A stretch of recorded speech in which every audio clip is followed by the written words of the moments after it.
Liam found a strange comfort in the small, unassuming diner on Maple Street. He came every evening after his long day at the local library, seeking the quiet solace it offered. The scent of coffee and grilled cheese always hung in the air, a warm welcome that soothed his tired mind. He always chose the same booth, the one tucked away in the corner by the window, where the fading sunlight would cast long shadows across the worn vinyl seat. It was his small ritual, a predictable peace in a world that often felt chaotic and uncertain. He would watch the people pass by on the sidewalk, each with their own story, their own destination. And for a little while, he felt connected to something larger than himself. Every time he visited, he was served by the same waitress. Her name was Clara, a name he learned from the small plastic tag pinned to her simple uniform. She had a kind smile that seemed to reach her eyes, and she moved with a quiet efficiency that he admired. He watched her work, refilling coffee cups and clearing tables, always with a gentle word for her customers. Liam imagined her life was a difficult one, a constant struggle to make ends meet. He saw the faint weariness in her posture at the end of her shift, and he felt a deep sense of respect for her resilience and hard work. He believed she was a person of simple means, fighting a quiet, noble battle every single day. Their first few interactions were brief and professional. "The usual, Liam?" she would ask, her voice soft and warm. He would nod, and she would soon return with his black coffee and a slice of apple pie. He noticed the small things about her, the way she would tuck a stray strand of hair behind her ear, or how she would hum a quiet tune when she thought no one was listening. These simple observations began to build a picture in his mind, a portrait of a woman who found small joys in a life that he assumed was filled with hardship. He started leaving her bigger tips, hoping to ease her burden just a little. He began to look forward to their brief exchanges more than the food itself. Her presence became a steady part of his routine, a gentle light in the quiet hours of his evening. He didn't know why he felt so drawn to her, but her simple kindness felt more real and more valuable than anything else he had encountered. He saw in her a strength and a grace that he found deeply compelling. He thought he understood her life, a straightforward story of labor and survival, but he was about to learn that the heart holds secrets far deeper than what can be seen on the surface, and that people are often much more than they appear. Clara was not who Liam or anyone at the diner thought she was. The worn-out apron and the simple uniform were a costume she wore, a disguise to hide her from a world that had become too loud and demanding. In reality, Clara was the sole heir to a vast technology empire, a billionaire whose name was often whispered in boardrooms and financial circles. She lived in a sprawling mansion on a hill overlooking the city, a place of silent, echoing halls and lonely gardens. Her life was one of immense privilege, but it was also one of profound isolation. The wealth that surrounded her felt like a high wall, separating her from genuine human connection and the simple warmth of friendship. She had grown tired of the superficial relationships that her fortune attracted. People saw her not for who she was, but for what she had. Their smiles were calculated, their compliments hollow, and their friendship conditional.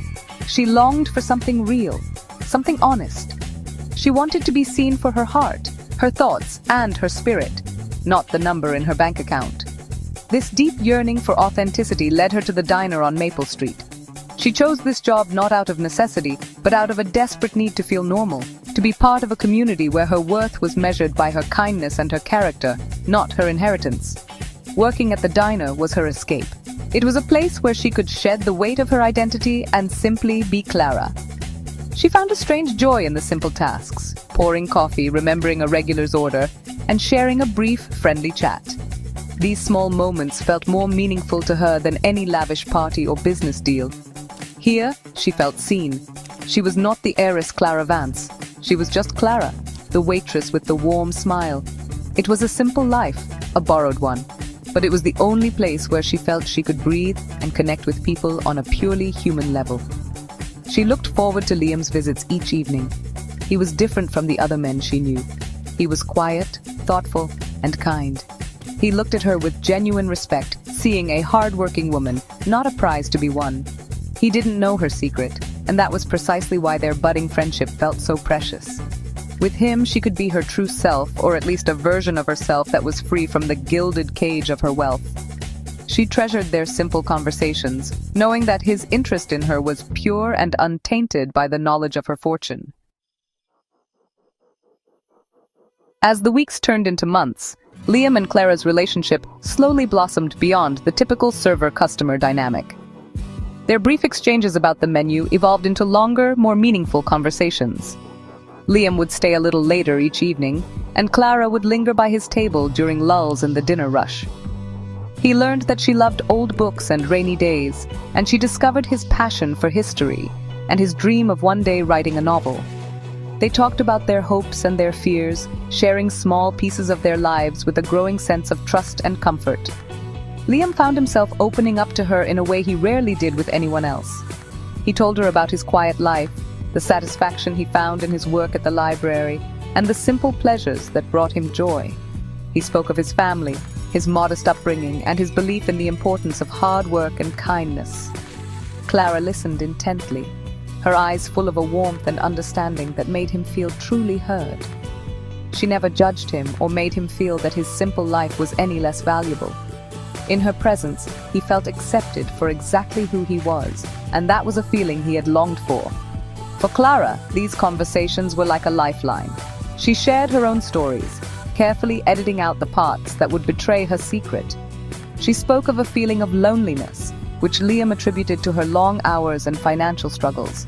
She talked about wanting to travel, not to lavish resorts, but to quiet, unnoticed places where she could simply observe the world. He saw her as a dreamer, a soul with a rich inner life that was constrained by her circumstances. He felt a growing desire to help her, to somehow make her burdens lighter so that her dreams could take flight. Their connection deepened with every shared story and every lingering glance. A simple friendship was slowly, gently, turning into something more. Liam found himself thinking about her long after he left the diner, her smile replaying in his mind. Clara, in turn, felt a genuine affection for him that was entirely separate from her wealth. He cared for the person he believed her to be, a kind, hard-working waitress. This was the real connection she had been searching for, a bond built on shared humanity rather than shared assets. She cherished it, but also feared the day her secret might come to light. The truth was revealed on a rainy Tuesday evening, not by a confession, but by a cruel twist of fate. Liam was walking home from the diner, his mind full of his latest conversation with Clara, when he saw a familiar face on the cover of a magazine in a newsstand. It was her. The photo was glamorous and professional, a world away from the simple waitress uniform he knew. The headline screamed, "Billionaire heiress Clara Vance goes into hiding." He stood frozen on the sidewalk, the rain soaking his jacket as he stared at the image. It was undeniably her, the same eyes, the same gentle curve of her smile, but in a context he could not comprehend. He bought the magazine, his hands trembling as he read the article. It detailed her immense wealth, her powerful family, and her recent disappearance from the public eye. Every word felt like a blow, dismantling the reality he thought he knew. The woman he saw as a struggling waitress was one of the wealthiest people in the country. He felt a confusing mix of emotions, shock, disbelief, and a pang of betrayal. He had offered her his sympathy, his oversized tips, his quiet admiration for her struggle. He felt foolish, as if he had been the subject of a game or an elaborate deception. He didn't know what to think or feel. The next evening, he returned to the diner. When Clara approached his table with her usual smile, he simply placed the magazine on the table between them. Her smile vanished, replaced by a look of profound sadness and fear. The silence was heavy. "Liam, I can explain," she began, her voice barely a whisper.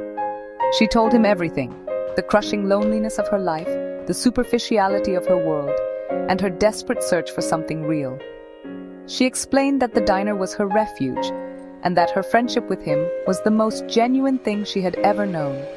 She had been afraid to tell him, terrified that the truth would change everything. Liam listened, his initial anger slowly giving way to understanding. He looked into her eyes and saw not a billionaire heiress, but the same kind, gentle soul he had come to know. He saw the vulnerability she had tried so hard to hide. He realized that her wealth was her burden, just as he had once imagined poverty was. In that moment, he understood that the money didn't matter. It was just a circumstance, a detail.